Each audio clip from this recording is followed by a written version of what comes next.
Support for this podcast comes from Frito-Lay and the 2023 Snack Bracket Championship. The Frito-Lay Snack-It Challenge is underway, and fans are voting on their favorite snacks to crown champion. We're talking about prime-time matchups between the best 64 snacks in the land. Will Ruffles Ridges reign supreme? Can Doritos defend their dynasty? Or will Smart Food use their smarts for a surprise upset? Only you can decide. Get in on all the action for a chance to win up to $1,000 or a year's worth of snacks. Let your snacks be heard. Just go to fritolaysnacket.sbnation.com to vote and enter for a chance to win. No purchase necessary. Sweepstakes ends April 3rd, 2023. Void where prohibited. Year's worth of snacks awarded in the form of 52 coupons, each good for one bag of chips. See official rules at fritolaysnacket.sbnation.com. This is the Black Gold Banneret Podcast.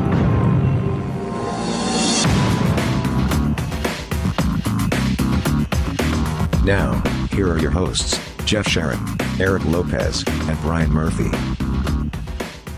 All right, welcome into the show. Jeff, along with Brian and Andrew Glukov, joining us here for this first segment on the Black and Gold Banneret Podcast. Hope you're enjoying your week. We've got a bunch to talk about, although things are starting to throttle back a little bit finally, boys. We're starting to get a little breathing room. We still have a lot to talk about. Soccer is heading into the men's soccer is heading into the postseason. We're going to talk about tennis later. Obviously, volleyball with a disappointing loss in the first round of the NCAA Tournament. We'll get to talking about that. And we will also talk about baseball and softball. But first and foremost, gentlemen, let's talk a little football, because that's what we like to talk about in the spring. Isn't that right? Football sells.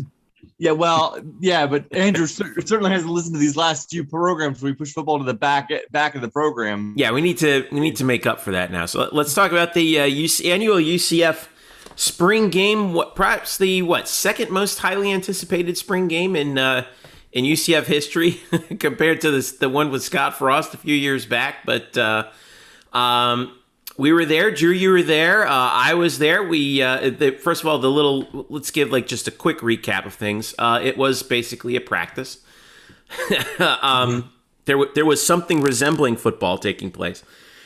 But it was fun. It was fun to see the guys out there. There were, little hints of a little bit of atmosphere, a little bit, something, as I was telling everybody, something to just kind of take the edge off for the next few months. Right. So, they split the team into the black team versus the white team, and it was the team that had Dylan Gabriel, which was the black team, which we also called the Knights. The team in the white jerseys was UCF, basically, but the Knights won the spring game. But that wasn't the real story. The top story that I think nationally everyone was talking about was the uniforms with the name on the back being replaced by the players' social media handles. Could have been Twitter, Instagram, or whatever else. But that ended up getting some traction nationally. Drew, what was your reaction when you saw that? Because that was new. I didn't know that was happening until they actually rolled those uniforms out for the game. I'll be honest, from where we were sitting upstairs and they weren't letting us on the field, I didn't know that happened until I saw UCF football, the Twitter handle, actually posted. I couldn't tell. But I think it's cool. It's the second time I've ever seen it. Temple did it a few years ago, but did not create nearly as much buzz. They're talking about 6+ million Twitter impressions on that very picture or post that had the different players with their social media handles. Mission accomplished. That was exactly what they wanted to do, and that's what they got. Yep, garnered attention. Murph, what'd you think? Yeah, I thought it was really interesting, and certainly, like Andrew said, it garnered the national attention that UCF wants. I mean, in whatever shape or form, having people talk about your program, even if it's as sort of banal and sort of outside the realm of the football, as just talking about nameplates, that means a lot. To get the eyeballs and get people talking about you and get ink spilled about you, it's something that every program shoots for. So UCF kind of hog the spotlight as it was for spring football weekend, and that's important. I think that's something that you'll see, maybe not this season, but that is a precursor to what you will see going down the road here, especially in Florida, as the NIL bill passes on, I believe it's July 1st. I believe that goes into action on July 1st. Yeah. And I'm not saying it's going to happen this season, but I would not be shocked within a few years if that becomes the norm, where we're no longer wearing names. We're wearing the handles which you can contact, and these athletes can tell you where to reach them. Now I know right now the uniform code doesn't allow it, but rules are meant to be changed. I mean, they can change it. So I mean, right now it's cool for a spring game. It's something different. Spring games are more for internal fans anyway. It's not about visiting teams and all that other stuff, unless you're UCF fans watching Florida State, which is a whole nother monster in itself. But I could see this happening down the road. It's obviously going to be a slow process, but with Florida, Arizona, and a handful of other states starting, name, image, and likeness bills or laws rather over the next 2 years, the NCAA is going to have to make a change somehow. Are they going to allow sponsorship patches? Are they going to allow social media handles? This is all going to have to be addressed, but at least in the short term, it's not going to go beyond the spring. Interesting. I still think it's a little bit of, we talk about the future of college football is here, right? That's kind of a little glimpse into what the future may very well look like. As far as the game itself is concerned, Drew, you were in the press box. You were following things pretty closely. You live tweeted it the whole time. I saw you had a great time doing it too. Couple of numbers to pass along. Dylan Gabriel had 191 yards passing on 17 to 22. 2 touchdowns. Let's see. What else do we have? Anthony Montalvo had 2.5 sacks. Insofar as they were sacks, there was a little bit more contact on the guys further down the depth chart than I was anticipating. But your overall impression of who really stood out to you in this 2 hours that we saw UCF take the field? Well, I pointed out 5 players in my knee-jerk reactions as to who jumped out, and I'll just tap on them real quick and then go into a little more depth. Ryan O'Keefe, RJ Harvey, Johnny Richardson on the offensive side, and then Tatum Bethune and Anthony Montalvo on the defensive side. Now, Dylan Gabriel had a great game, and that was expected. So I didn't put him and same with Kalia Davis. I mean, they did exactly what they were supposed to do. So they weren't really breakout guys. They didn't really tell us anything that we didn't already They've already know. broken out. Oh, they're broken in. They're a well-oiled machine at this point. But I think one of the biggest standout guys was Ryan O'Keefe on the offensive side at wide receiver. Everyone talks about Jalen Robinson, Jay Flash being the guy. Well, he actually struggled quite a bit in this new offense, which focuses more on the short to medium thirds and requires a little more agility on cuts as opposed to just raw speed, which was always what he was best for, is breaking that coverage. As a result, Ryan O'Keefe was the one who really got the shine because he's got great shifty mobility and was able to create enough separation, and it didn't have to be much with the accuracy that Gabriel had to be able to make plays. And I think with the spring game gave Robinson film to look at that'll help him work on that short to medium game to be able to expand himself, because you're not going to see wide receiver bubble screens, and you're not going to see fly routes like you did on a regular basis in the Josh Heupel era. No, you're going to see a lot of crossing routes, and we saw a lot of them, a lot across the fields, and a lot of drag routes and stuff like that. Drag routes, button hooks, stops. I mean, stuff to throw stuff in the middle third of the field. Holy smokes! Hey, the first completion of the game slants was to the posts. Tight end. I'm saying the first one was to the tight end. I mean, what? We haven't seen the tight end catch the ball in a meaningful way in 4 years. I mean, even before Heupel not since Jordan Akins was around, really. Yeah, once Akins left, it's been gone. So 3 years. I can't add. It's late at night. But 18, 19, 20, tight end's been an endangered species kept in a zoo somewhere to protect. Well, now it's time to roam free in the prairie. And the first play, or preferably in the middle of the field between the hash marks. Well, I mean, this one was outside the hash marks, but it'll still a completion and a first down. I'll take it. Murph, what do you think? Did you, I know that your first objective is always like, don't get hurt. right? Everybody just stay healthy. We managed to do that. But what were the noticeable differences that you saw this year? Well, I just think, going off what Andrew said about Ryan O'Keefe in the article, that's a guy that Coach Darrell Wyatt had sort of highlighted in a couple weeks ago and during one of the press conferences where he said that Ryan was going to have a breakout season. And we know coaches are really effusive with praise with all their guys, but Coach Wyatt, to his credit, didn't go through every guy on the list and say this guy's going to be great and this guy's going to be great and whatever. He really pinpointed to Ryan and said, because of his confidence and how he's improved from last season, he really thinks that Ryan O'Keefe's going to take a step up this year. And I know Johnny Richardson opened eyes, but what Johnny Richardson does, even in the scant playing time that he got last year, which I thought still was too little for the issues that UCF had at running back, what he does is he is Adrian Killens. I mean, he's got the same type of body, but he's also got the same type of speed and elusiveness and the cutting ability. We should all want to see more of that this year. I hope he does get, I imagine he has to get more work because there's so much uncertainty with that position now. He should have gotten more work last year and he just didn't.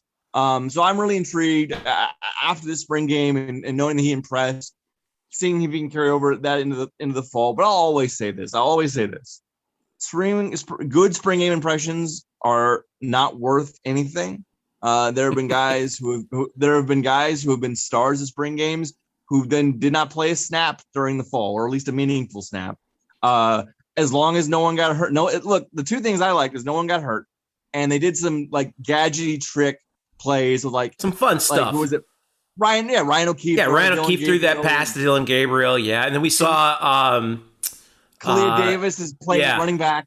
Yeah. So Kalia Davis is now lining up in the halfback position, out of the new bone formation, apparently. Yeah, direct snap to Kalia Davis. It was a direct snap. It was basically like a wildcat.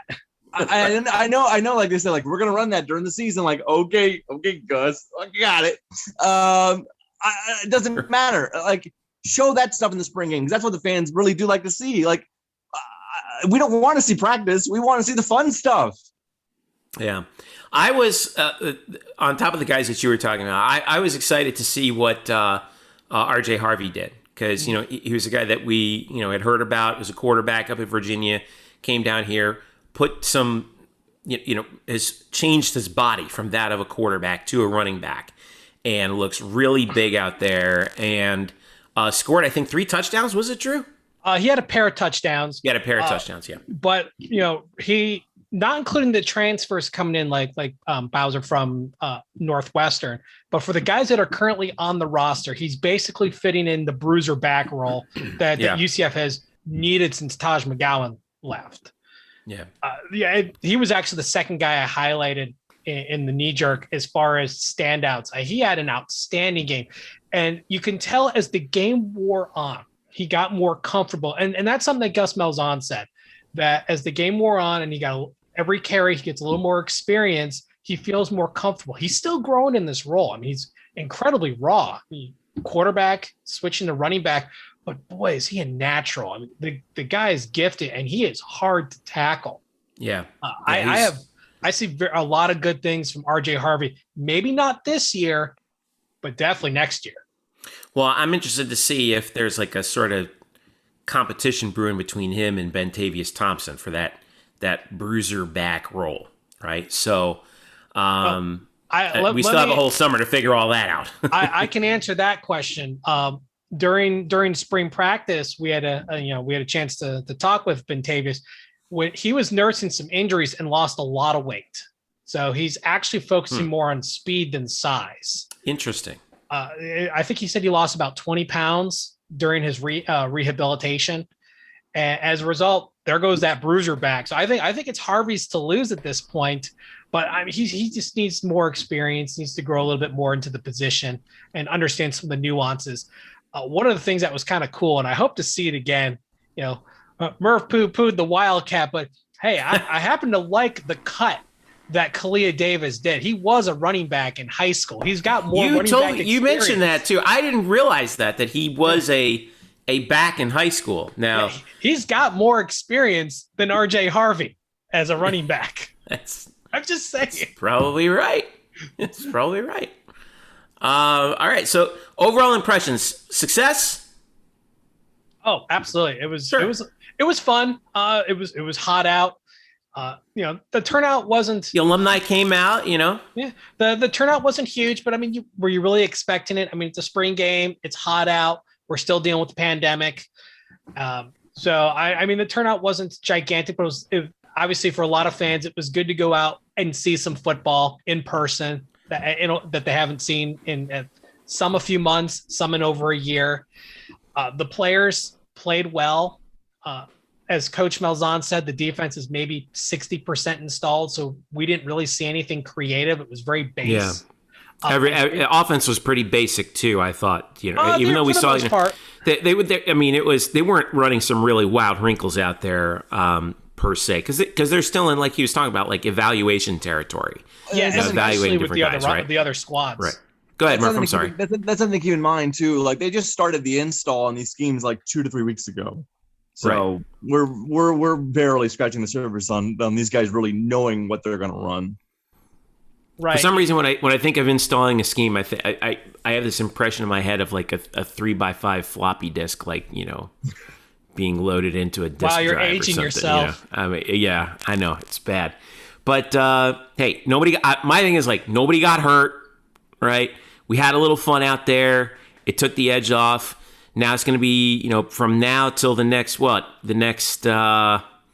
3.5 months. It's weight room time for these guys, and when August rolls around, that's when things, guys start to report. End of July, beginning of August. So I want to see the battle for third string quarterback. I think that's going to be one of the more intriguing ones, mostly because they're probably going to be starting next year between Parker Navarro and Mikey Keene. That was actually fun to watch. Was that interesting? Okay. Who do you think had the advantage? Oh, I think it was Mikey Keene. Mikey Keene looked pretty good. Navarro is a better athlete. Navarro looked raw, I thought. He can tuck the ball. He can run. He needs to learn to throw the ball away. But Mikey Keene, even playing against the ones where the line just was Swiss cheese, he was completing passes. He was accurate. He was really accurate. Let's see. In the first half, he was 6 of 9 for 29 yards. He was sacked twice, but of course, you're playing against the ones. That's expected. In the second half, when they switched the rosters around, he was 7 of 8 for 70 yards. I mean, he's accurate. He can throw on the run. And while he's not as elusive as Parker Navarro, you need that accuracy. I mean, we're watching those routes, and Dylan Gabriel is throwing into some tight coverage, threading the needle and making things happen. I definitely give the +1 to Mikey Keene on this one, but there's going to be some time. But I'll be honest, with the draft class the way it is next year, I don't think we're going to see Dylan Gabriel in UCF uniform next year if he has a good season. That's my prediction from Drew. If he has a good season, I think he's gone because he has a great opportunity to make a big splash in a thin quarterback class. All right. Well, we'll keep that in mind. All right. So make sure you follow Drew at StatBoyDrew, by the way, on Twitter for all of his takes. And thanks again for covering the game. That was, it was good to have you back in the saddle again. It's been a while since you've been in the press box, hasn't it? 2019 was the last time I was in the press box. I mean, 2020, the world ended, and we're all remote, and the press team got cut down just for safety. So it was good to be back in there. I mean, it felt like riding a bike. All right. Good. It's fun. Cool stuff. All right. Stick around. We come back. We're going to talk about the latest from UCF Volleyball. They lost in the first round to High Point. We're going to break that down and then look ahead to the future of UCF Volleyball after that. Plus, we're going to talk about softball and baseball when we return. Don't go away. The Black Gold Banneret Podcast is back after this. Today's episode is brought to you by Cars.com.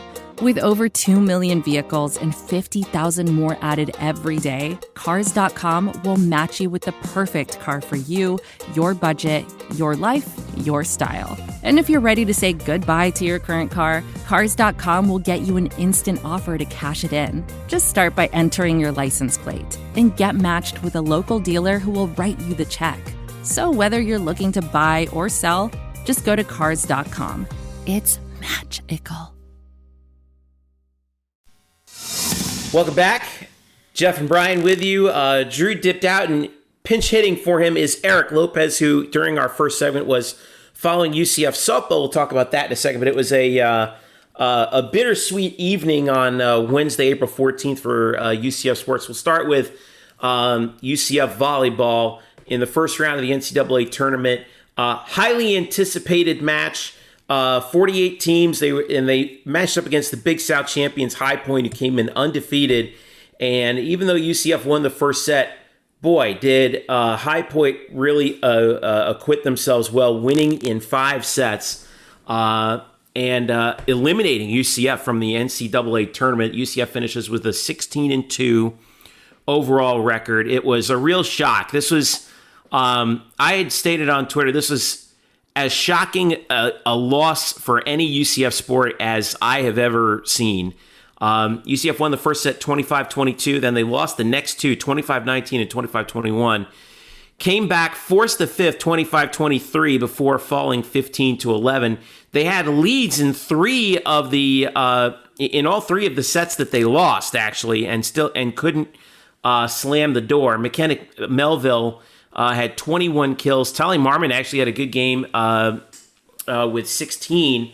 And Catherine Westlich had a double-double, 11 kills, 10 blocks. But the issue for UCF was this was a replay, guys, of that Tulane match in the American semifinal where UCF failed to hit over 200 in the first 4 sets. And then when they finally did, it was in the 5th, and they got out-hit 360-208. For the match, they got out-hit 200-157. And despite a 20-20 from McKenna Melville, 21 kills, 20 digs, UCF is going home. And High Point moves on. They're now 17-0. They will face the number 7 overall seed Purdue in the NCAA second round. But this was obviously a real disappointment. Eric, you were in the presser with Coach Dagenais afterwards, and he was, to put it lightly, crestfallen after a match where UCF really just got, there's no other real word I can use for it. They just got shocked out there. Yeah, I mean, and there was a lot of emotion from Todd. The entire interview is on our Black and Gold Banneret YouTube page to check that out. And look, it's never easy to lose abruptly in an NCAA tournament, but this team had high expectations. This was a team that majority of the group, the veterans, have been to the second round. The goal, McKenna Melville said before the season, they got, more work to be unfinished business in the tournament. They have higher goals. I think he was stunned. I think it's a lot of emotion right now. He gave credit to High Point, as rightfully so. But I think there are some things that he's going to look back and kind of wonder. He's obviously going to, even said in the presser, he's going to they're going to evaluate some things and self-evaluate some things. Not right away, because it's too emotional right now, and you tend to make knee-jerk reactions. But, my 3 takeaways there. First of all, I think, and he didn't use it as an excuse because both teams played on it. But I didn't think this was a quality match from either team, and I think the settings had something to do with this. And you know this, Jeff. Teams are accustomed to playing in an arena of sorts. That was not an arena that they played in. No, it was a convention center. Correct. And I'm sorry, that's a tough thing to kind of get used to. Now, they got there on Sunday. I'm sure they had some practice and stuff, but I think that affected the quality of play in that match because UCF made a lot of unforced errors. Even High Point couldn't, made like 13 unforced errors in the serve. I just don't think it was a quality, high-level match. And I think what happened was, to High Point's credit, they kind of played loose. You could tell they were playing aggressive. I thought UCF was playing tight at times. And a lot of their players didn't play well for whatever the reason, whether it's the setting, the deals. This stings.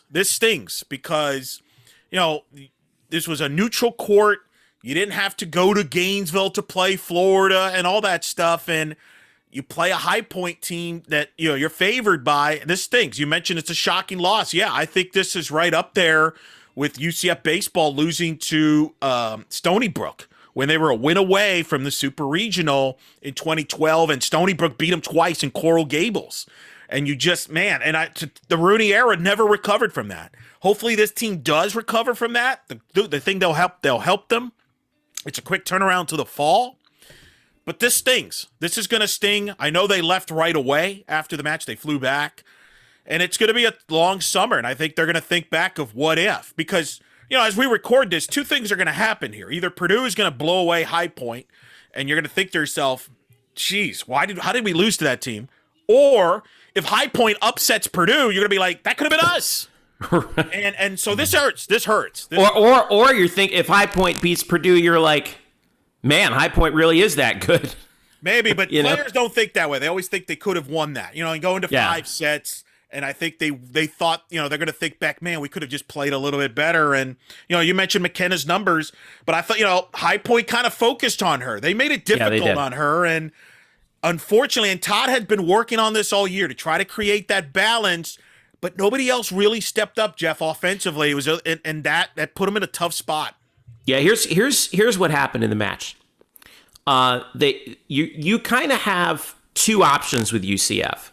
Either you, and it is pick your poison. Either you cover McKenna Melville and you force the right sides to beat you, or your opposite, what they call in volleyball, your right side to beat you, or you cover your opposite and you force McKenna Melville to beat you. And what High Point, I think, did was pretty brilliant from what I could. And I'm very amateur in terms of analysis, but they shut down the right side. So that's Mackenzie Chambers and Anne-Marie Watson. They shut down that right side. Chambers was, I got the stats right, negative 087. Not going to do it. Anne-Marie Watson was 107. 7 kills, 4 hours on 28 attacks. And then on the other side, they didn't really challenge McKenna Melville at the net. Like if they set up McKenna if UCF set up McKenna on the left-hand side, they didn't really challenge her at the net. They kind of played this umbrella defense and allowed their back line to just dig out everything she tried. Now, High Point can do that because their best player is their libero. She was the conference player of the year this year. What's her? Abby Bottomley. And she had 36 digs today. That's a lot, even in a 5-set match. So, and they're also a very deep team. So when she rotated out, they also got 26 digs from Macy Miller and another 14 from Maria Miggins, who's their setter. So you're looking at 95 digs right there compared to UCF's 87, which were spread evenly between 4 players. One of them being McKenna Melville, who's up front, but when she goes in the back, she's a pretty good defensive player too.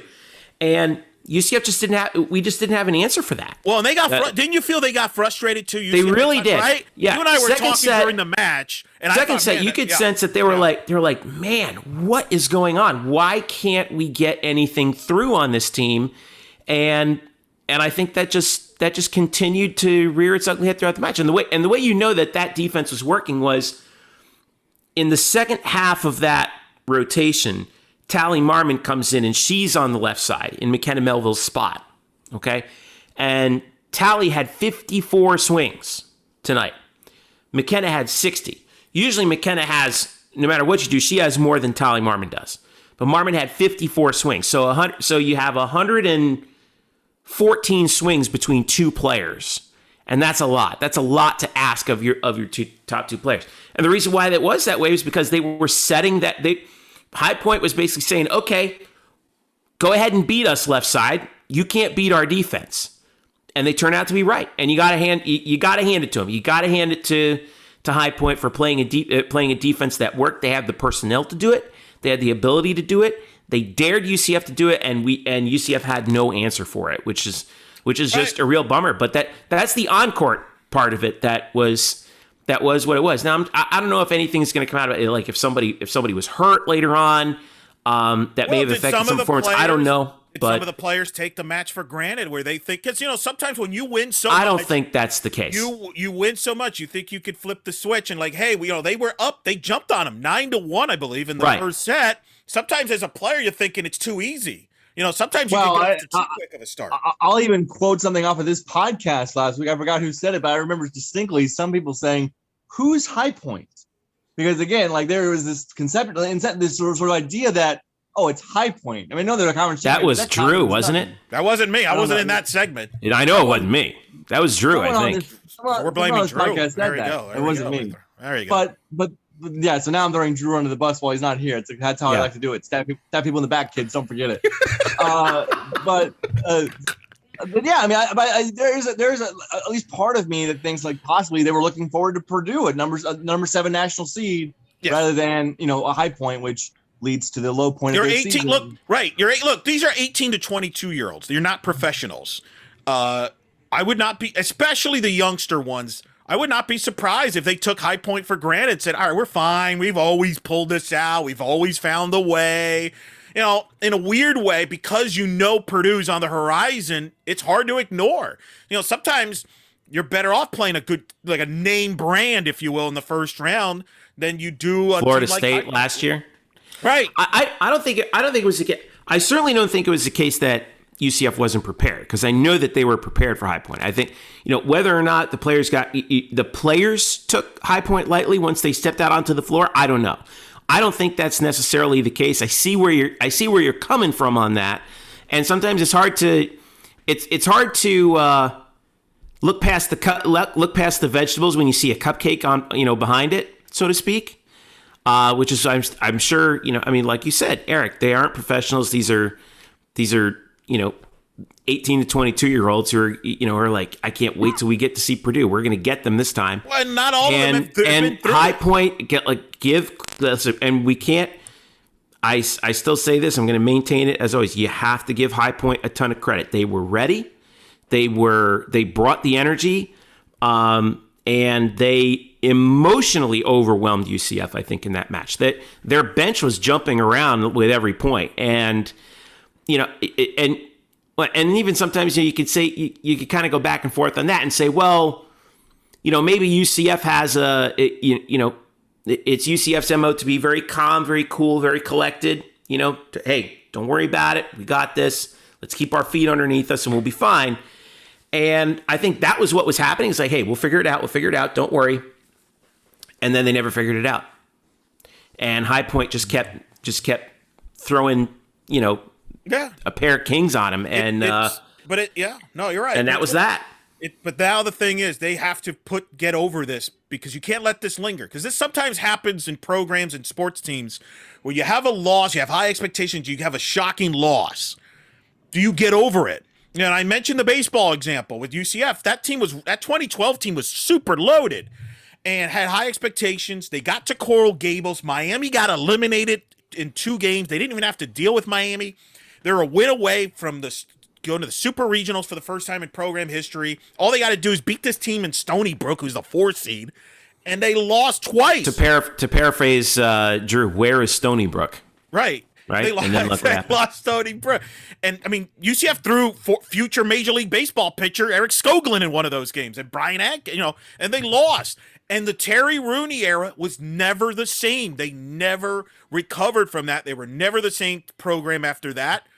We'll talk women's soccer later, but they had a magical year in 2017, lost to Washington. Sometimes losses sting. Now, you can get over it. The San Antonio Spurs had a crushing loss to the Heat in the finals, came back more motivated the following year and blew out the Heat in the finals. I'm not going to bring up the team from Boston that did this to New York in baseball, but you both can know about that experience. So what this group has to do right now, and I think that's going to be the big thing, is get motivated and be better in the fall. I know players like McKenna will be, but I'm wondering about the other players around her and things like that. Don't let this linger, because that could be a hovering effect. So that's going to be interesting to see how they recover from this loss, because they had high expectations and they're trying to be that first team to get to the Sweet 16. They've not shied away from that, and unfortunately that did not come to fruition this year. Well, let's look at the. Go ahead, Murph. I'm sorry. Sometimes you just have a bad day, and I know some people could say things like how this team, they're all disappointed. I know fans are upset, but like everyone's disappointed, and sometimes you just have a bad day. And I wanted to bring up the 2 stats that I told you guys earlier about. They had 31 errors in this match. That ties their season high with that Tulane game in the conference tournament. That match that, Jeff, you'll agree that they probably should have lost that match as well, because of really Tulane choking. They did not play well in the Tulane match. They got away with it, basically based on their defense. You're right, Murph. 100% right. And then their hitting percentage was 157. That's third worst. Scant points behind the Tulane match, 154, and the Florida State match, 156, the only match of the year they lost before tonight. Yeah. It's just a bad night. It's just a bad night to have a bad night. Yeah, that's exactly right. Now, the breakdown of the team looks like this heading into next season. There are officially this year, there were 4 seniors. Fabi Ribas, defensive specialist who didn't play this year due to injury. Anne-Marie Watson, who I believe they expect to come back. Amari Williams, who is a middle blocker who transferred in, it was from Florida State, who didn't play this season. I don't know what her status is going to be. And then Narissa Moravec, who is a redshirt senior, from Lincoln, Nebraska, interestingly enough, playing today in Omaha. I don't know what Narissa's plans are for next year, but you do have 4 juniors who are going to be heading into, remember, this is a free year. They'll be heading into technically their junior year next year. Okay? So that's Amber Olson, their setter, Tali Marmon, who had a great game, McKenna Melville, who's McKenna Melville, Catherine Westlich, who is fantastic. I beg your pardon, 4 juniors. So that's a big junior class who has, at most, 2 more seasons to do big things. So, and McKenna Melville is the leader of this team, I think, unequivocally. We know that for sure. And McKenna is a competitor. I know this personally, how competitive she is. No doubt. She plays chess while the others are playing checkers out there. And if any team can put this in the back of their head and use it as motivation to get to higher places next year, it's a team that's led by McKenna Melville. There's no question to me about that. So, again, it's like we've talked about with all the other sports. This has just been a weird year. You're playing volleyball in the spring. I will say this. You had COVID. Right. They didn't have an off season. They managed to put it together in the fall, but it wasn't the same as what it usually would have been. So it's just all weird. Now you're going to have these back-to-back seasons, which is also something I think that we're going to have to keep an eye on with volleyball across the country. So, we got breaking news here. I just got an email as we're recording this. Rice and North Carolina A&T were supposed to play tonight in the opening round of the NCAA Tournament. Rice is out due to COVID. North Carolina A&T is going to advance because of the protocols. That has just been sent. The NCAA has just sent me the email out. So the reason I bring that up is, to your point, short term, you're negative. It's disappointing. You didn't have the opportunity. But you win a conference title. You get to the tournament. In a year like this, where things like this can happen that you don't have control over, stuff like that, this was still a successful season. It's okay to be disappointed and still have a successful season. Sometimes people try to put the word disappointment as a bad year. This was not a bad year at all. This was a successful year, and I think that we need to make clear. Won a conference title. They're going to hang another banner. Third straight year that they did it. So let's. That's a big thing, and like I said, we'll see what happens in the fall. Hopefully things are more normal in the fall. And you're right. I think with McKenna on the roster, that will prevent them from any hangovers, if you will, I would like to think.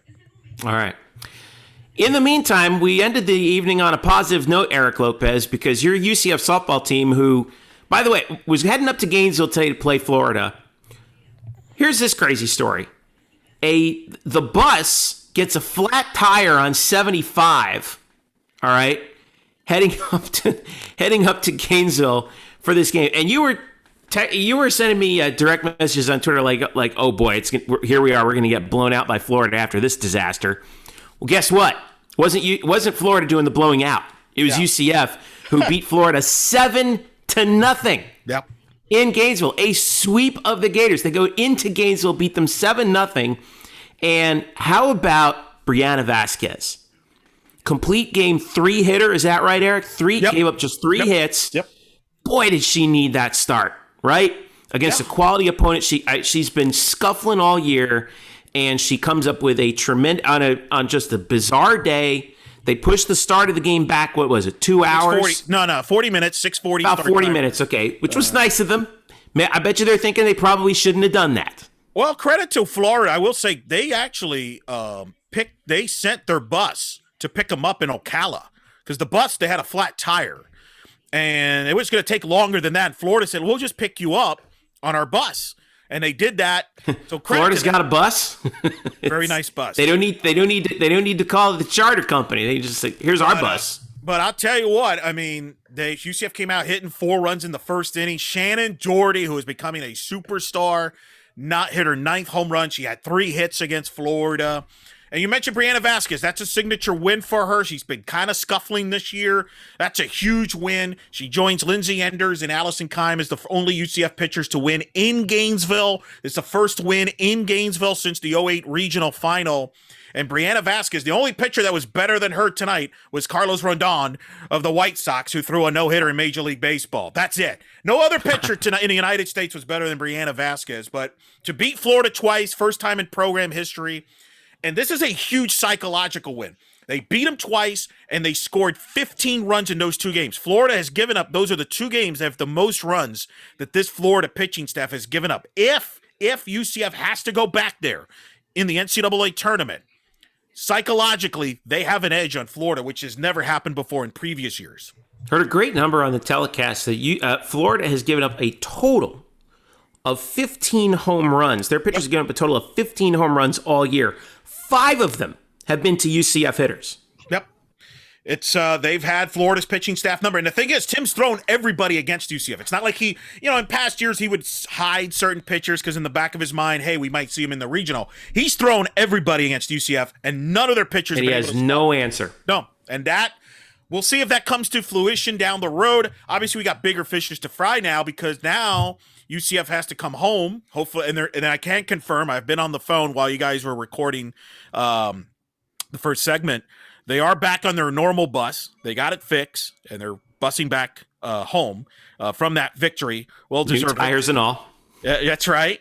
No truth to the rumor that they're going to be slashing tires for future road trips now, but now they got to come back and host, arguably, statistically, the biggest American Conference series of all time in the history of the league. This will be the first time ever in the American that they've hosted a top 25 series. Wichita State comes in number 25, UCF 23. Wichita State's 2 games up of UCF in first place. I think the winner of this series will likely win the regular season title. These 2 teams are going to the NCAA tournament. Let's make that clear. And we'll see how they respond now against this big series against Wichita State, which has one of the best offenses in the country. They're top 5 in home runs scored. They have 71 home runs as a team already this year. Woo. If it wasn't for Oklahoma having a historic year, hitting 93 home runs in 30 games, we would be talking about this Wichita State offense historically. So there could be some fireworks, some offense this weekend at the Plex, especially if the wind's blowing out. So this will be a challenge for this UCF team. They've played Wichita State 7 times in conference play. 6 of those 7 games have been decided by 1 run. The one game that wasn't decided by 1 run went to 10 innings. And Wichita State's had UCF's number, so this will be a challenge. But this UCF team is going to be super confident coming back from Gainesville. It should be a dynamic series this weekend, but huge win. You're talking about Wichita State with those 72 home runs already on the year. To put it in perspective, UCF, and here we are saying, hey, wow, what a year UCF is having hitting the ball. You know how many home runs they have on the year? 44. Yeah, and they're on pace to that tells you what. Right yeah. That tells you how good Wichita is hitting the ball right now. UCF is 30-9 overall, and 9-3 in the conference. Meanwhile, Wichita State's sitting pretty at 11-1 and 29-5. So you're right. This is a battle of the Titans in the American right now. Fortunately, UCF has it at home, and after UCF kind of came back to the field a little bit in those first 2 conference series on the road. Remember where they. Tulsa. Tulsa. Tulsa again, the 3 out of 4. Of course, sweeping ECU helps. 5 in a row for UCF before they head into this game against this series against Wichita State. A successful road trip, actually. If you look at the totality of it, yes, bad start at Tulsa, but again, every UCF team struggles at Tulsa. Won 6 out of 9. They've won 6 out of 9 on the road. They have strengthened. They're going to be an NCAA. Remember, this program has not been to the tournament in 2016. There are some goals here that are being accomplished here. They've beaten Florida twice, 3 wins against top 5 teams this year. And I want to mention this real quick.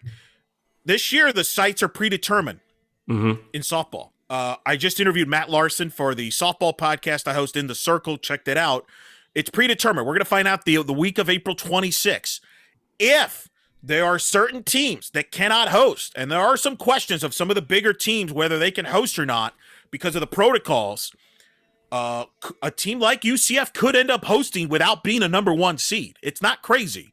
And from what I understand, they have put a bid in. So I'm not saying they're going to host, but I'm just saying you never know this year. This is a year where anything could happen when it comes to the regionals. It's going to be interesting. We will know in advance who the regional sites hosts will be, both in baseball and softball this year. Softball will announce theirs the week of April 26th. So you're saying there's a chance. Slight chance, Murph. Make it happen, Murph. We can tell them. We've got, by the way, Wichita series. Friday at 6 is the first game. We've got a doubleheader on Saturday the 17th, 2 and 4:30. And then Sunday, 11 a.m. is the final game of the series. They will all be on ESPN+. And then don't forget, Tuesday, Eric, at the Plex. Oh, by the way, yes, there's more. Team USA. So, second time ever UCF will play a U.S. national team. They played them back in 2008, the Olympic team in 2008 in Altamont Springs. USA won 1-0. Allison Kime went up against Jenny Finch, Kat Osterman, Monica Abbott, and that was the pitching staff for USA. Kat Osterman's on this team. Monica Abbott's that's quite the two ends of the scale there. You got Allison over here, then you have three of the greatest pitchers in the history of softball over here. Right. And only lost 1-0 on a 2-out RBI single by Andrea Durant, scoring Jessica Mendoza of Major League Baseball ESPN fame now. So pretty exciting. It's a 10-inning exhibition on Tuesday. It's a cool experience for this team. U.S. team obviously trying to get games in to get ready for the Olympics this summer.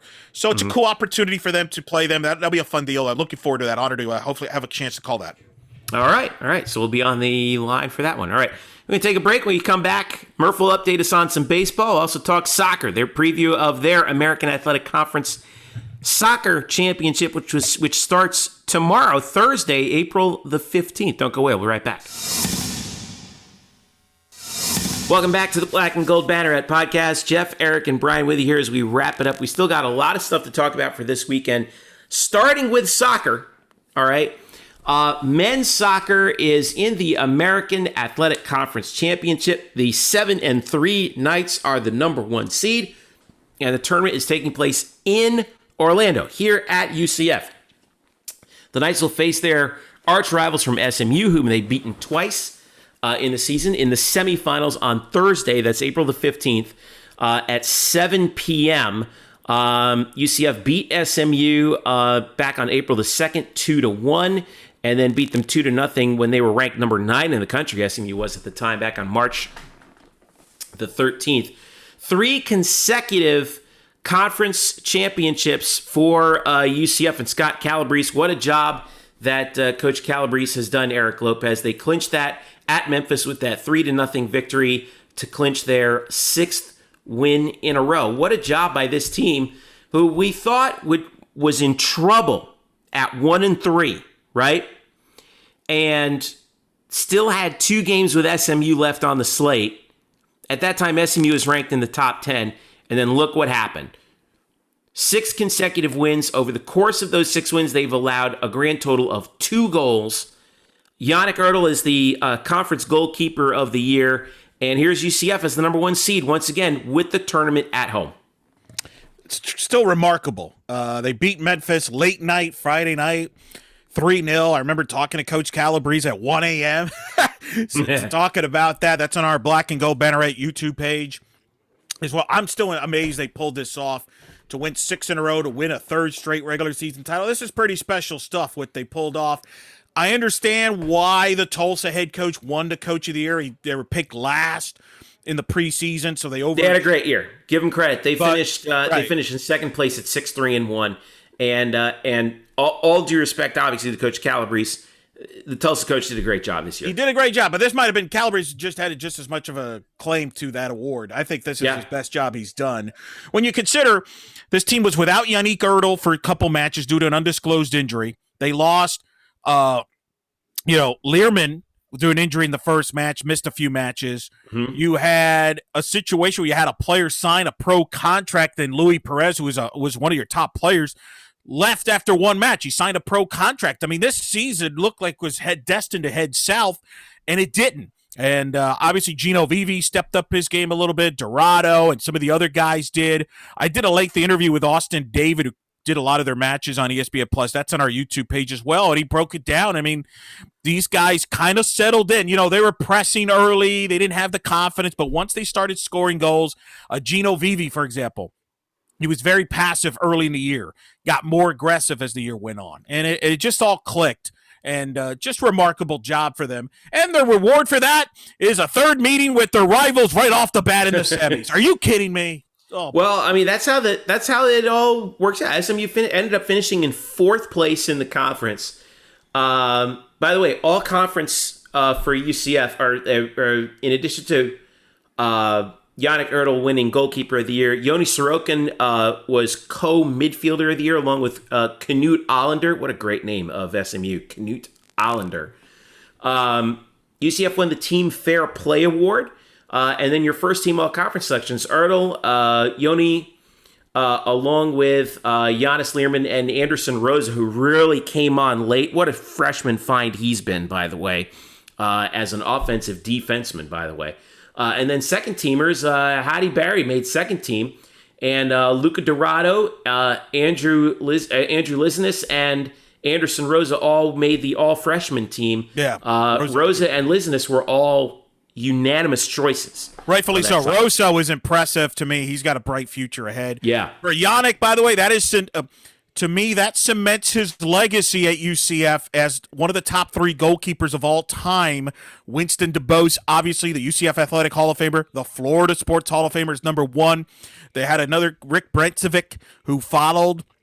DeBose is probably number 2 for now, but I actually put Yannick right now ahead of Sean Johnson. Now, Sean Johnson's had a better pro career and international career, but from a college standpoint, to win the award 3 straight years, impressive for Yannick, who I'm sure is going to have a bright future playing professionally wherever he decides to play. Now, as far as the tournament is concerned, it's UCF and SMU 1 versus 4 at 7 on Thursday, preceded by 2 Tulsa and 3 Temple at 4 p.m. Here's this note on UCF. This is the 3rd consecutive year that UCF has hosted the American Soccer Championship. Both previous years, they've lost to SMU in the final. And in fact, UCF has lost to SMU in the final each of the previous 3 seasons. The 3rd one was at SMU. This includes, you want to talk about heartbreak. This includes a PK shootout back in 2018, 1-0 game in 2019.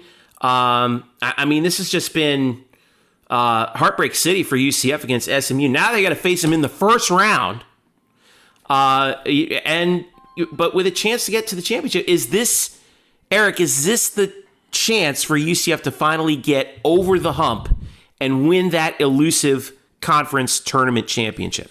Well, they got to get past. I really do believe the winner of UCF SMU is going to win this conference championship. Nothing against Tulsa. Ooh, someone is selling Tulsa short. Well, they really kind of limped in at the end. I know they beat UCF twice earlier this year, but I think this is a different UCF team.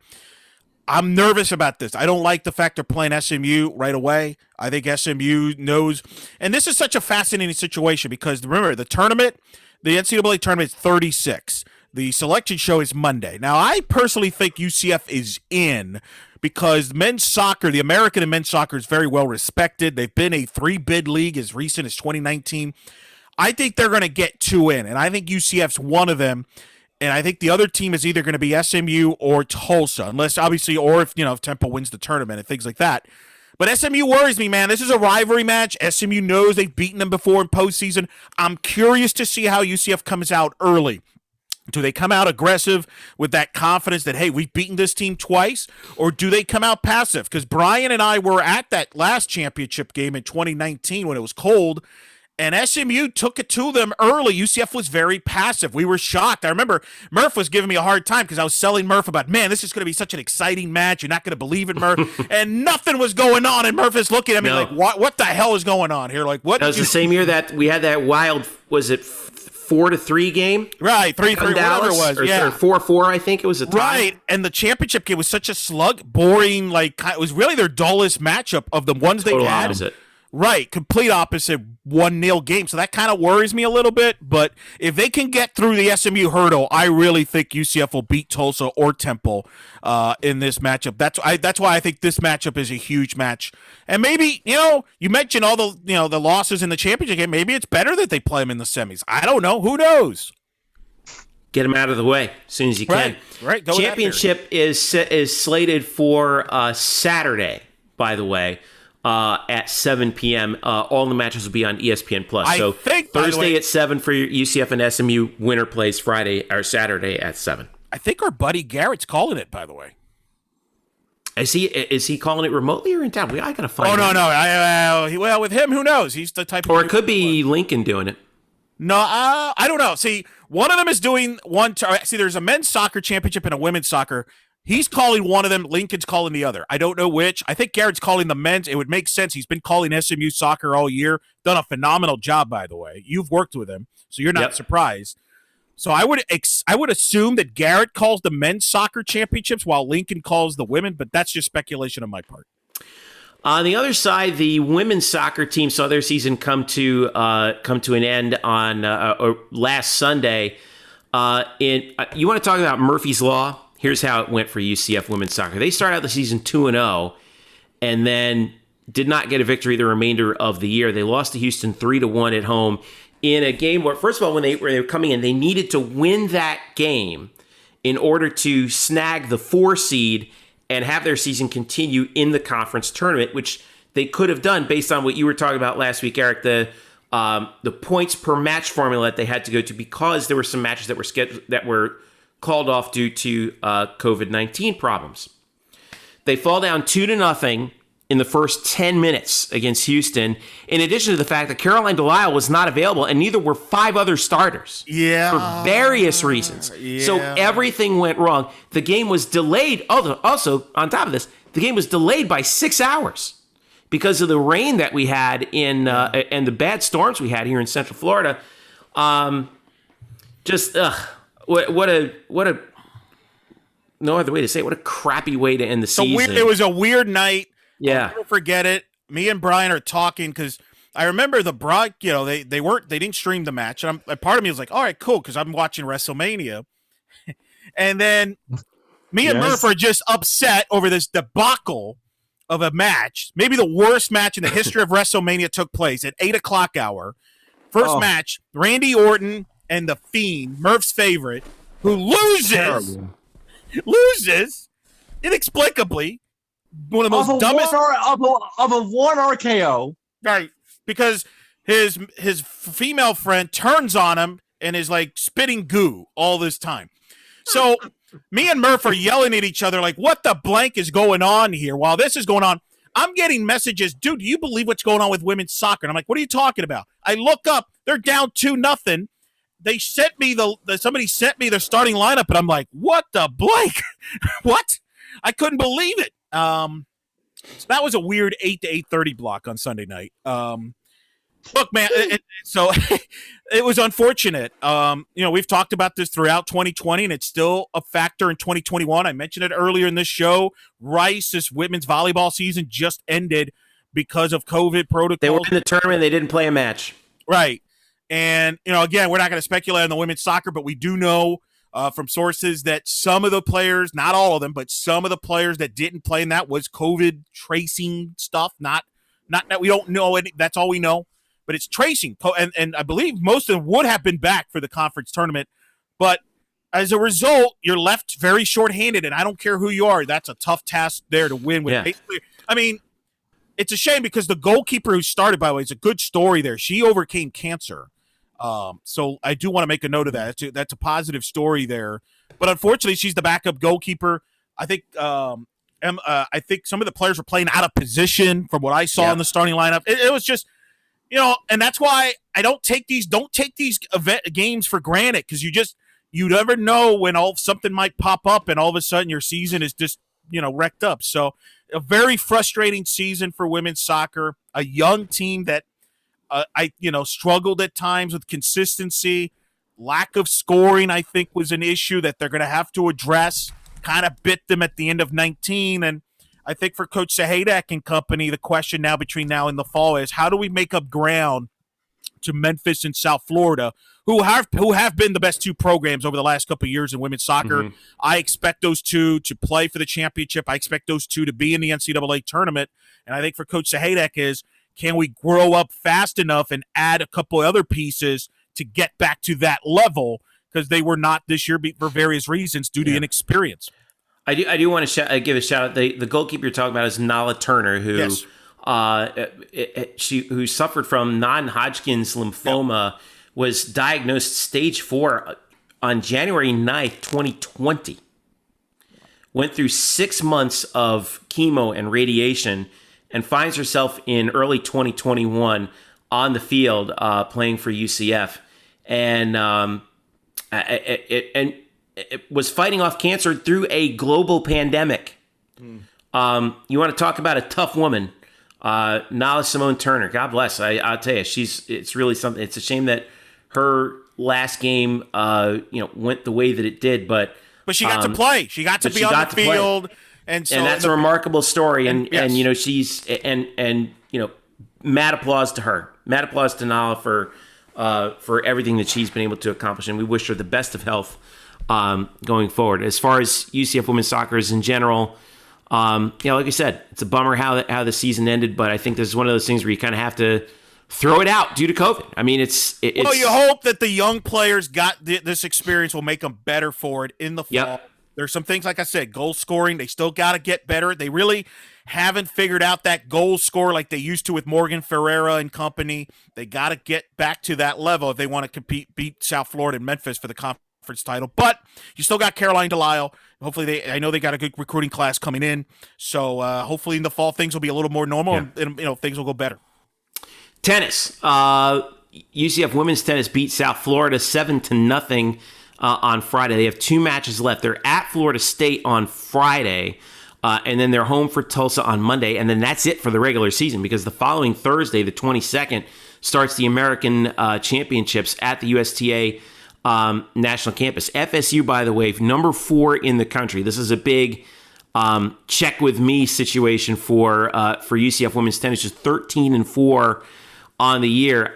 If they go up to Tallahassee and get a W out of that, I think that's a big boost for them going forward into the American Conference Championships and also into the NCAAs, which will also be held in Orlando, right? Fingers crossed that it is. Now, there's a lot of the NCAA this week came out with a statement, and not to get political in this, but there's been some bills states trying to pass bills about transgender athletes and whether they could compete and things like that. And the NCAA has come out and said, look, if you pass those type bills, that your state, we will revoke championships from your state. Now, we don't know if they will or don't. I don't know what the Florida situation is on that. Well, but the Florida State House just passed their non-transgender bill, I think today or yesterday. So that has not been signed yet, but that is expected to pass. So we'll see how the NCAA reacts to that. Right. And do they move the championships away from Florida? This is not just a one-state thing.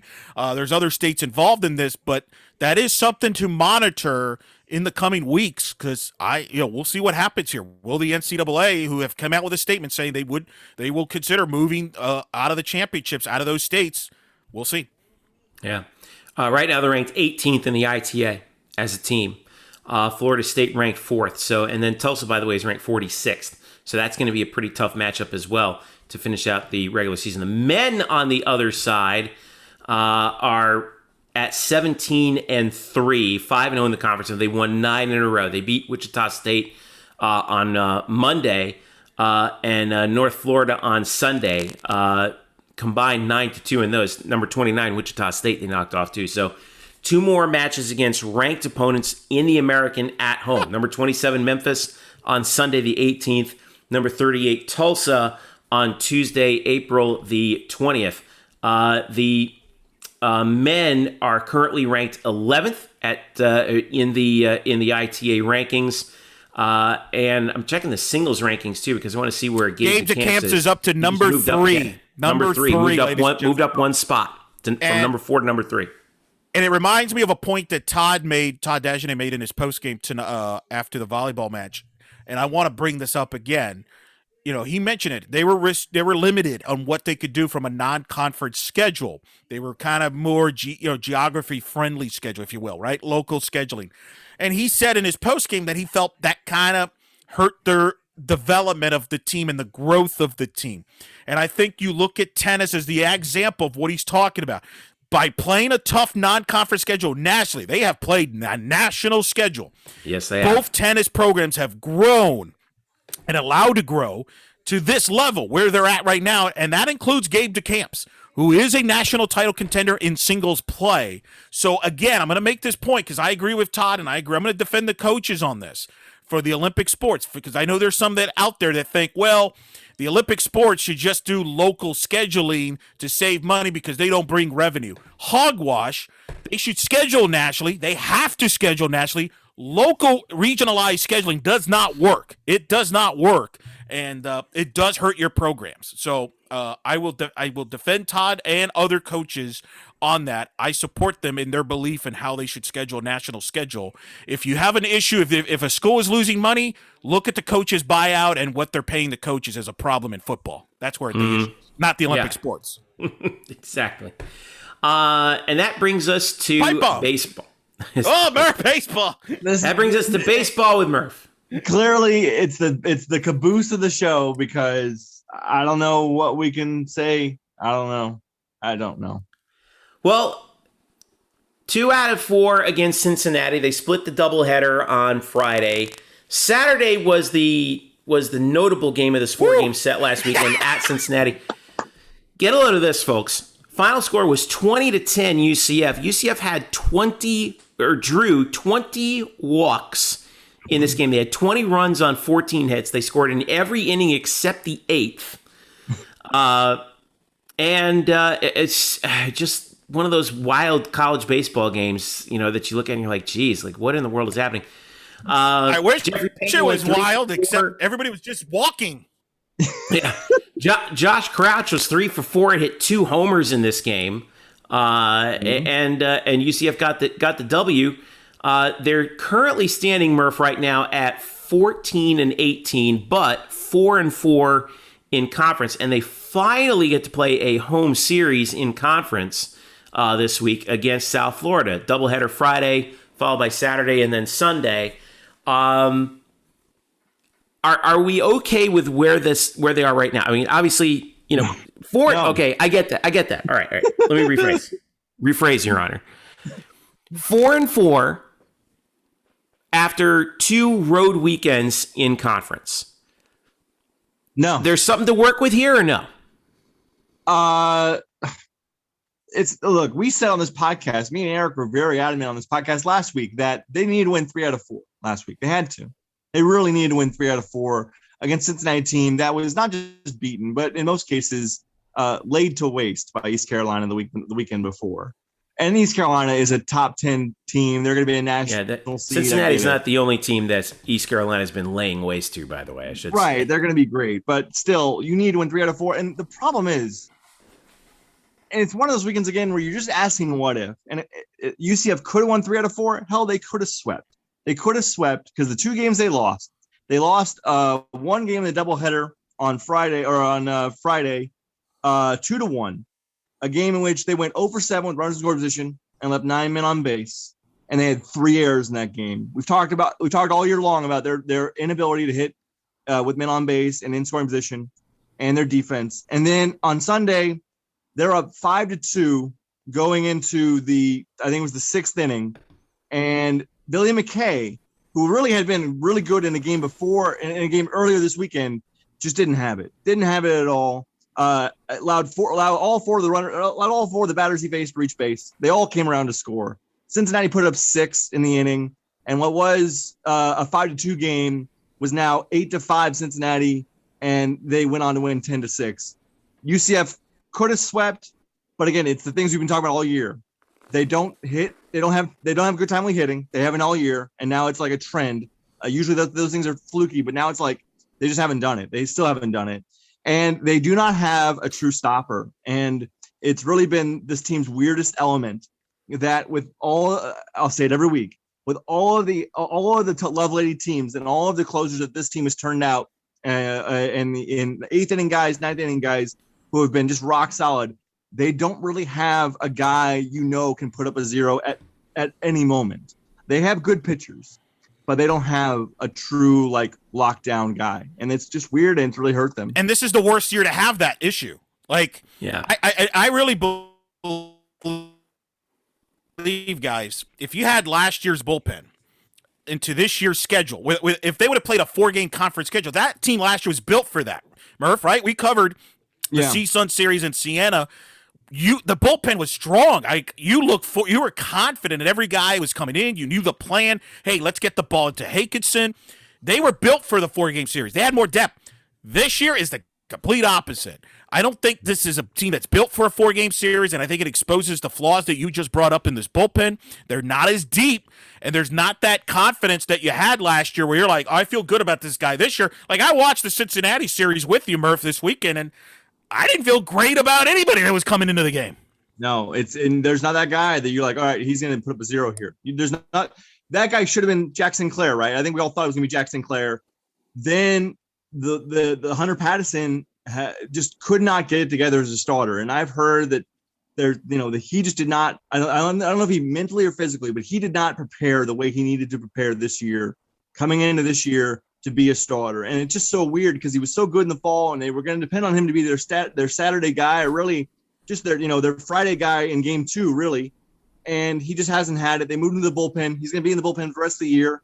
Because of that, they've had to move Sinclair, who was going to be their stopper, into the rotation. And to his credit, Jack Sinclair's been pretty good in the rotation, but it's left them without a guy who's like a true ninth inning closer. They've got Litchfield, they've got Hunsaker, and other guys that are good. But again, you're coming off a line of Bryce Tucker, Kyle Kemp, Garrett Westberg, Jeffrey Hakinson, Thad Ward.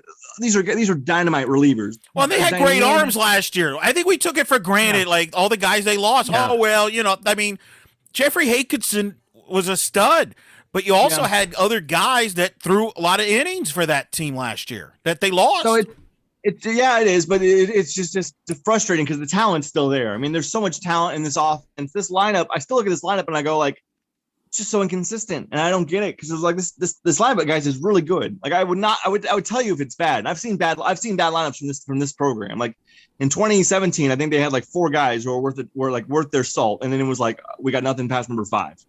But now it's this lineup 1 to 8 is really good. 1 to 9 sometimes is great, but they're just inconsistent. And sometimes it seems like they tighten up in the clutch. And I know clutch is all finicky and weird and maybe not a real thing, but they just haven't hit in time of situations. And then when they do, they don't pitch very well. And it's one or the other. And it just doesn't come together for a full game. It doesn't coalesce. It's very up and down. It's very frustrating. Got a number for you. UCF is undefeated when they lead after 7 innings and winless when they trail after 7 innings. Yeah, I mean, again, that is the lack of timely hitting, late in ball games, and the fact that those are probably games. There are probably games in there that they could have won that they maybe let slip. They maybe let slip away late with an added run. And now they play USF again, a team who they saw just a couple of weeks ago down in Tampa. USF has not played since that series because their series against Tulane last weekend was postponed because of COVID protocols inside the Bulls program. Now, for all I know and all I've seen, this series is still scheduled to go off. So there's that. I from what I've been told from sources in Tampa, the protocols, I don't think a player or coach tested positive. It was somebody around. It goes back to the tracing. It's more of a tracing issue. So, if they passed all the tests, as we know with the procedures, they should be good for this weekend, but obviously you never know. As you know, with this thing, I mean, if you're around something, you never know. It's kind of unpredictable in this. Yeah. By the way, these series. Yeah, go ahead. I hate 4-game series. I just want to say this is one and done.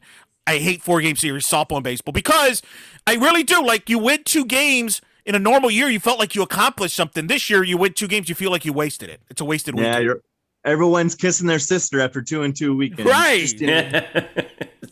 USF, by the way, 12-14 on the season, 2-2 in conference, while UCF comes in 14-18 overall and 4-4 in the conference. So something's got to give. this is a big weekend too for UCF because obviously, you know who looms next week. It's East Carolina. It's ECU Pirates, yeah. And then it gets rough. You've got Houston in this back edge of the schedule, Wichita State in the back edge of the schedule. Their schedule really, if you look at it now, the way the season's kind of played out a little bit, their series are kind of backloaded with tougher teams. So going off to a 4-4 start is not great. Got to win the series. Got to win the series. You have to win series at some point. It's not the same thing last week, so yeah. Yep, got to do it. All right. So that's going to wrap it up for us here on the Black and Gold Banneret Podcast. Thanks to Drew for stopping in during the first segment. Statboy Drew on Twitter. Thanks again to you guys. Eric Lopez Elo on Twitter. And, of course, Spokes_Murphy as well. Murph, do you have an announcement to make? Oh, Jesus Christ, Jeff. Yeah, I guess so. So, Murph bomb. I'm breaking news on myself. So this will probably be my last podcast for a while. Because I just got done talking about baseball, and I'm gonna go concentrate on more baseball for the next 6 months. As I got a job with Major League Baseball with the MLB.com. Hey! Oh man, great, yeah. And you all that time talking Dylan Moore there was a purpose behind that. What is up with Dylan Moore? We got to figure that out too. But yeah, so that's gonna be fun, and because of that, and some other jobs I've got, some things have to fall by the wayside. Time is limited.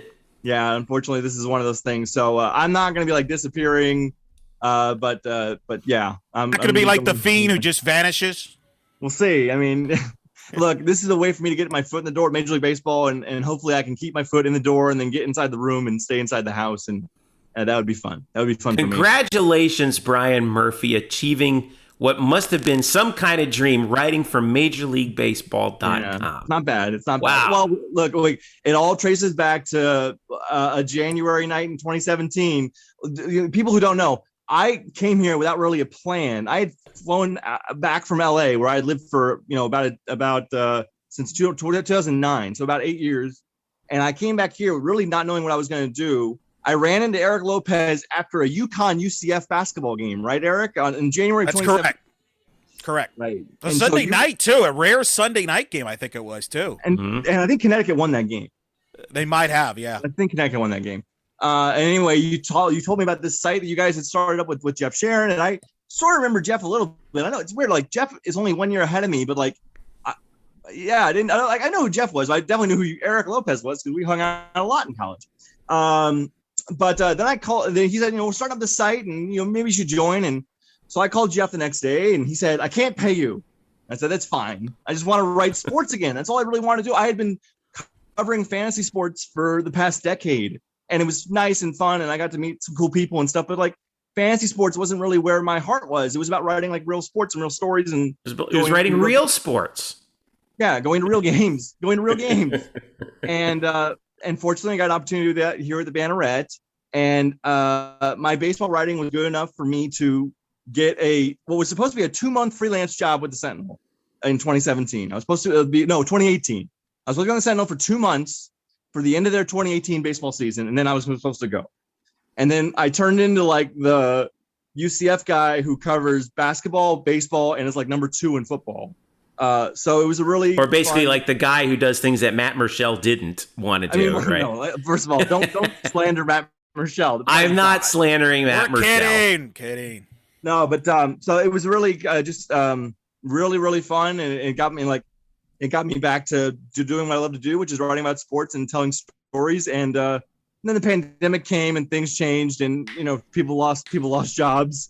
As if anyone wants to go back to the podcast we had the night that the AAC tournament was shut down last year, you can hear me foretelling my future very correctly, by the way, as I was very drunk during that podcast. You were at a bar in Dallas. Wait, Dallas or wherever, Fort Worth? Fort Worth. Yeah, I was like, I'm out of a job. And I kind of was. And so obviously life changes. And I'm just very happy to be going off here to write about Major League Baseball. And the one person, like I'll thank people, but like the one person I'll thank on the show is Ileana Limon, who is now the deputy sports editor of the Los Angeles Times. The woman's a saint, an absolute angel, and really helped me, get to where I am in so many ways, not just the Sentinel, but beyond. So But thank you guys as well, because like without me running into Eric serendipitously waiting for Victor Anderson to pick him up for a car ride home, this might not have been possible. So thank you. Well, on behalf of us, thank you for everything that you've done for me, that you've done for Black and Gold Banneret, that you've done for UCF fans everywhere over the past few years. And I know that you won't be stretching too far away from UCF stuff, but enjoy writing baseball, because I know that's the thing that you've always wanted to do. Ever since I knew you as a student, when I was a young whippersnapper working in the department, and you were trotting around with your press pass in your fedora. The best UCF baseball beat writer in the history of the Future newspaper. That's right. No, seriously, you think I'm joking, but I mean, you tell that story. I remember I reached out to Jeff after I ran into you, because literally me and Jeff had just talked about, I think it's so spooky. We literally had just spoken a week or two about, hey, what are we going to do for baseball coverage? Because I'm over at softball, so I can't cover. And I was like, I guess I'm going to do it. And right, but you had a busy slate as well, and we're like, what the hell we're going to do? I guess we'll just figure it out. And then I run into you, and I told Jeff, you got to get this guy in. This guy was great covering the team back during the Bergman years, for crying out loud. And I was reluctant, because I was like, Brian, you came all this way, and you're like, hey, what can I do? And I'm like, whatever you want, but I can't pay you. Right.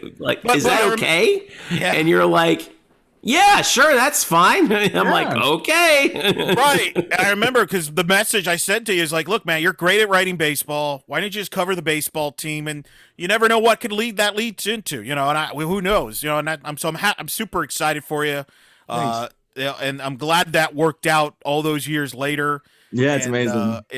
And really, UCF fans, if everybody has benefited from it, all the teams you've covered. I mean, you really, because I remember it was originally just going to cover baseball, and then occasionally you would come on the podcast, and that turned into you being a co-host. Yes. Yeah, right. Your name is still going to be on the headline of this podcast. So I'm sorry. That's gonna be hella weird. You can't edit that out. No, I got to edit that out. All right, we'll edit it out. All right, but that'd be weird. But it's cool how this has turned out. I'm glad it's worked out for you, and I'm super. Me and Jeff said it perfectly. I'm just excited for you, man. I'm looking forward to reading your MLB stuff. That's where you belong.